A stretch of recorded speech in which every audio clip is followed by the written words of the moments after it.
আমার প্রেমের ফিলে ঠুমকা লাগালি। সিনেমা বা বিস্ফোরক মন্তব্য আলোচনায় থাকেন সব সময়। কদিন আগে চিত্রনায়িকা বুবলিকে সিনেমা থেকে বাদ দিয়ে হয়েছিলেন খবরের শিরোনাম, সামাজিক মাধ্যম হোক বা সাংবাদিকদের সামনে।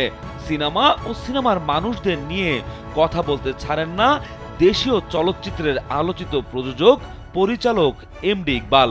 এবার সিনেমা রিভিউয়ারদের উপরেও চটলেন তিনি। আমার মনের আকাশ জুড়ে সিনেমা মুক্তির পর রিভিউয়ের চটকদারিতে দর্শকরা বিভ্রান্ত হয়ে হলে যান, এরপর হতাশ হয়ে বাড়ি ফেরেন। এ কারণেই ভালো সিনেমাগুলো ক্ষতির মুখে পড়ে, প্রযোজকরাও আর্থিকভাবে ক্ষতিগ্রস্ত হন। তবে এবার এই ইউটিউবারদের বিরুদ্ধে আইনি ব্যবস্থার হুমকি দিয়েছেন নির্মাতা ইকবাল।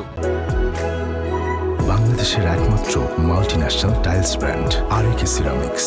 এদিকে নির্মাতা সিনেমা রিভিউয়ারদের উদ্দেশ্যে চ্যালেঞ্জ ছুড়ে দেন, তারা যদি সিনেমা বোঝে তবে ভালো মানের সিনেমা বানিয়ে দেখাতে বলেন। জোনাকি ডাকে আয় আয় তুই কাছে আয়। ইকবাল আরো বলেন, সিনেমা যদি বানাতে না পারো তাহলে আমার কাছে এসে আমাকে বুদ্ধি দাও, আর তা না হলে মুরগির ঘরে বসে ডিম পাড়া বন্ধ করো। গণমাধ্যমে কথা বলতে গিয়ে ক্ষেপে যান নির্মাতা। তিনি জানান, সিনেমা রিভিউ দিয়ে ইউটিউবাররা মানুষকে বিব্রত বোধ করায়, সিনেমা বানালেই তা খারাপ বলে।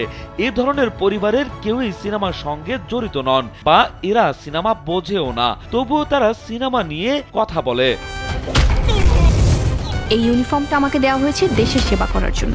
এবার সাবধান হতে হবে সিনেমা রিভিউয়ারদের। নির্মাতার সামনে পড়লেই হতে হবে প্রশ্নের সম্মুখীন। এর আগেও 2-4 জন ইউটিউবারদের সাথে কথা বলেছিলেন তিনি।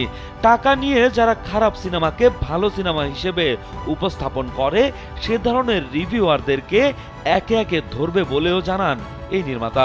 রোশন জীবনে একটা মানুষকেই ভালোবেসেছে।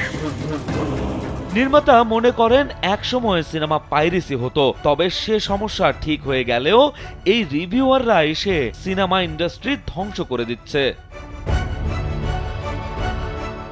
সিনেমা ইন্ডাস্ট্রিকে বাঁচাতে হলে এ ধরনের কিটগুলোকে আইনের আওতায় আনতে হবে। ধীরে ধীরে তারা অনেক বড় হয়ে উঠছে। সিনেমা ইন্ডাস্ট্রি ধ্বংস করার জন্য এটি অনেক বড় ইস্যু হিসেবে কাজ করছে।